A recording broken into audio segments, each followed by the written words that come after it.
Bismillahirrahmanirrahim. Assalamualaikum warahmatullahi wabarakatuh. Perkenalkan, nama saya Muhammad Iqbal dengan nomor induk mahasiswa 14012042446 dari kelas MP 4403. Pada kesempatan kali ini, saya akan mempresentasikan salah satu materi dari mata kuliah manajemen keuangan, yaitu biaya modal. Adapun pokok pembahasan yang akan saya bahas di sini ada 6 pokok, yaitu pengertian, biaya hutang, biaya saham preferen, biaya saham biasa, biaya saham baru, dan WACC. Sebagaimana kita ketahui bersama bahwasannya untuk membangun suatu perusahaan perlu adanya modal. Oleh karena itu, untuk merealisasikannya, perusahaan membutuhkan biaya yang dikeluarkan untuk mendapatkan pendanaan. Baik itu dari hutang, saham preferen, saham biasa, ataupun keuntungan atau laba yang ditahan untuk membiayai investasi. Konsep biaya modal erat kaitannya dengan konsep tingkat keuntungan yang disyaratkan atau rate of return. Ada dua sumber pendanaan perusahaan, yaitu ekuitas atau equity dan hutang jangka panjang atau debit. Jadi, biaya modal merupakan gabungan antara cost of equity dan cost of debit. Biaya modal juga terbagi atas dua jenis, yaitu secara individu dan secara keseluruhan. Secara individu ada biaya modal hutang perniagaan, hutang wesel, hutang jangka pendek, biaya modal laba yang ditahan, dan sebagainya. Sementara itu, secara keseluruhan, ada biaya dari rata-rata tertimbang di beberapa sumber modal yang digunakan. Ini disebut juga sebagai weighted average cost of capital atau WACC yang akan saya bahas pada akhir penjelasan nanti. Kemudian biaya modal dapat dilihat dari dua sisi, yaitu dari sisi investor dan dari sisi perusahaan. Dari sisi investor, tinggi rendahnya required rate of return merupakan keuntungan, sedangkan bagi perusahaan, ini merupakan dana modal yang harus dikeluarkan untuk mendapatkan modal. Lalu biaya hutang atau cost of debit. Ini merupakan suku bunga efektif yang harus dibayarkan oleh suatu perusahaan terhadap pinjaman dari lembaga keuangan maupun perseorangan. Adapun untuk rumusnya, itu ada biaya hutang sama dengan biaya hutang sebelum pajak dikali 1 dikurangi tarif pajak. Atau kita langsung aja masuk ke contoh soalnya. Di sini diketahui suatu perusahaan membeli bahan baku secara kredit, bunga 5% dan pajaknya 30%. Maka berapakah biaya hutang setelah pajak? Nah, kita gunakan rumus yang tadi, yaitu KDT sama dengan KD dikali 1 dikurangin T, atau pajak ya. Tuh, diketahui hasilnya 0,035 atau 3,5%. Jadi, untuk tingkat bunga efektif sebelum pajak sebesar 3,5%. Kemudian ada biaya saham preferen. Biaya saham preferen ini merupakan gabungan antara hutang dan saham. Wujud dari saham preferen ini adalah lembaran bernilai ekonomi yang berasal dari emiten. Dan investor akan mendapatkan keuntungan dari dividen atas kepemilikannya dalam suatu perusahaan. Jadi, biaya saham preferen adalah tingkat pengembalian kepada investor atas saham preferen perusahaan. Adapun untuk rumusnya, itu ada KP sama dengan dividen saham preferen dibagi dengan harga saham preferen setelah dikurangi dengan biaya penerbitan dikali 100%. Untuk contoh soalnya sendiri, di sini diketahui bahwasannya saham preferen PT ABC memberikan dividen per lembarnya sebesar Rp250 dan dijual dengan harga Rp2.500 per lembar saham pasar. Jika perusahaan menerbitkan saham preferen baru, maka perusahaan mengeluarkan biaya flotasi sebesar Rp220 per lembar saham. Untuk pertanyaannya, berapakah biaya modal saham preferen dari perusahaan tersebut?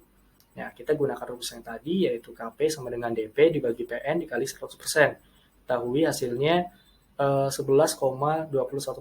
Jadi, biaya modal saham preferennya sebesar 11,21%. Lalu ada biaya saham biasa atau cost of common equity. Biaya saham biasa ini terbagi menjadi dua, yaitu biaya saham biasa ekuitas internal dan biaya saham biasa baru ekuitas eksternal. Biaya saham biasa ekuitas internal merupakan tingkat pengembalian yang diperlukan oleh pemegang saham perusahaan atas modal ekuitas perusahaan yang diperoleh dari laba yang ditahan. Sedangkan biaya saham biasa baru ekuitas eksternal merupakan biaya yang dikeluarkan oleh perusahaan untuk memperoleh dana dengan menjual saham biasa baru. Biasanya biaya saham ini lebih tinggi dari biaya saham biasa karena penjualan saham baru memerlukan biaya emisi atau flotation cost. Modal saham biasa dapat mengalami peningkatan secara internal dengan menahan laba, kemudian secara eksternal dengan menjual atau mengeluarkan saham biasa baru. Perusahaan juga dapat membagi laba setelah pajak yang diperoleh sebagai dividen yang meliputi biaya laba ditahan dan biaya ekuitas saham biasa baru. Nah, untuk rumusnya sendiri itu ada KC sama dengan dividen dibagi dengan harga saham ditambah pertumbuhan dividen. Kita masuk ke contoh soalnya. Di sini diketahui bahwasannya jika dividen saham pada PT ABC diharapkan tumbuh sebesar 10% per tahun. Dividen yang diharapkan tahun pertama adalah Rp200 dan harga pasar saham saat ini Rp2.000. Pertanyaannya berapakah biaya ekuitasnya? Lalu kita gunakan rumus yang tadi yaitu KC sama dengan D dibagi P ditambah G. Nah, setelah dihitung ketemu hasilnya sebesar 0,11 atau 11%. Jadi biaya modal saham biasa tersebut adalah 11%. Lalu ada juga biaya modal laba ditahan atau cost of retained earning. Itu rumusnya ada KC dikali 1 dikurangi dengan tingkat rata-rata pajak atas dividen dikali dengan 1 dikurangi biaya rata-rata makelar. Kita masuk ke contoh soal. Di sini diketahui bahwasannya harga saham biasa sebesar Rp1.000 per share. Dividen yang dibayar pada akhir tahun pertama sebesar Rp40 per share. Tingkat pertumbuhan dividen selama 5 tahun yang lampau rata-rata 6%. Jika tingkat rata-rata pajak adalah 20% dengan biaya rata-rata makelar sebesar 5%, maka berapakah biaya modal yang ditahan? Oke, kita gunakan rumus yang tadi, yaitu KR sama dengan KC dikali 1 dikurangin T dikali 1 dikurangin B. Itu ketemu KC-nya 10% dan hasil akhirnya KR ketemu 0,076 atau 7,6%. Maka dari perhitungan tersebut ditemukan jumlah biaya modal yang ditahan sebesar 7,6%. Kemudian ada biaya saham biasa baru atau cost of new common stock. Ini rumusnya dividen yang dibayarkan dibagi dengan harga saham dikurangi floating cost atau biaya emisi ditambah tingkat pertumbuhan dividen. Kita masuk ke contoh soal.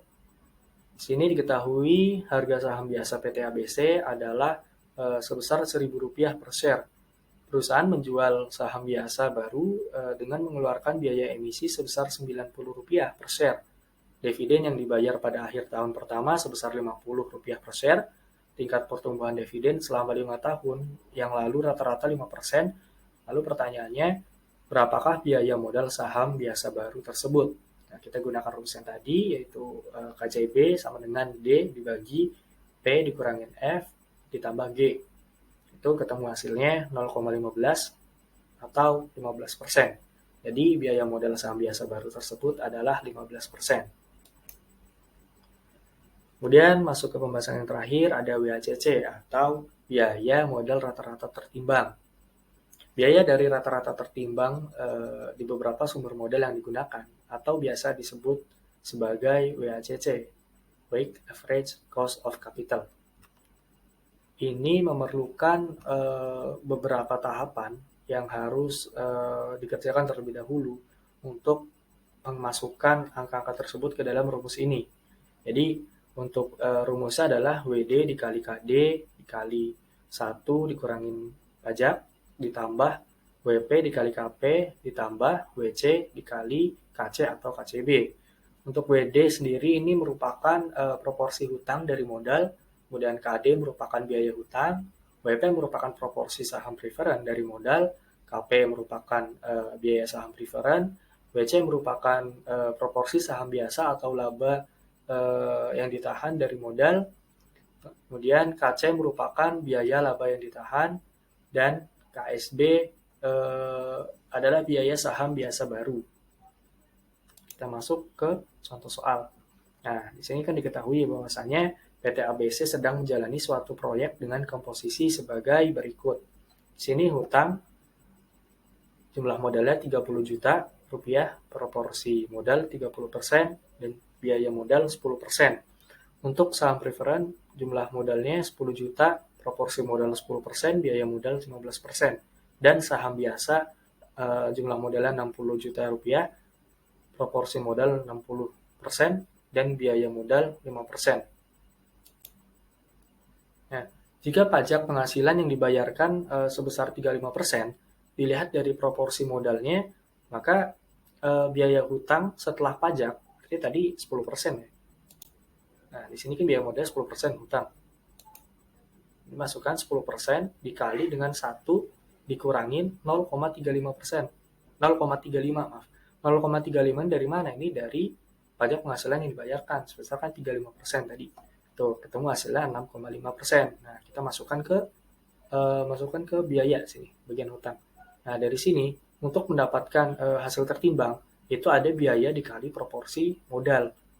Di sini 6,5% dikali 30% ketemu 1,95%. 15% dikali 10% sama dengan 1,5%. 5% dikali 60% ketemu 3%. Nah, di sini di total ya dengan total biaya 26,5%, proporsi modal 100%, dan biaya tertimbang 6,45%. Nah, jika dilihat dari jumlah biayanya, maka WACC, nah di sini kita masukin dulu nih untuk ke jumlah biayanya. Tadi kan udah diketahui jumlah modal dan biaya modal. Nah, di sini untuk hutang 30 juta dikali 6,5%, ketemu 1.950. Lalu untuk saham preferen 10 juta jumlah modal dikali biaya modalnya 15%, sama dengan 1.500.000 rupiah. Lalu untuk saham biasa jumlah modalnya 60 juta dikali dengan biaya modal 5%, ketemu jumlah biayanya 3 juta. Nah, di sini kan untuk total jumlah modal ketemu 100 juta nih. 100 juta, biaya modal 26,5% dan jumlah biayanya 6.450.000 rupiah. Nah, kita masukkan ke rumus tadi WACC. Nah, di sini kan rumusnya WACC sama dengan total dari jumlah biaya 6.450. Nah, kita masukkan sini 6.450.000 rupiah dibagi dengan total jumlah modal. Nah, ini kan 100.000 ya. Kita masukkan 100.000 dikali 100%. Nah, sama dengan ketemu 6,45%. Jadi untuk WACC-nya sebesar 6,45%.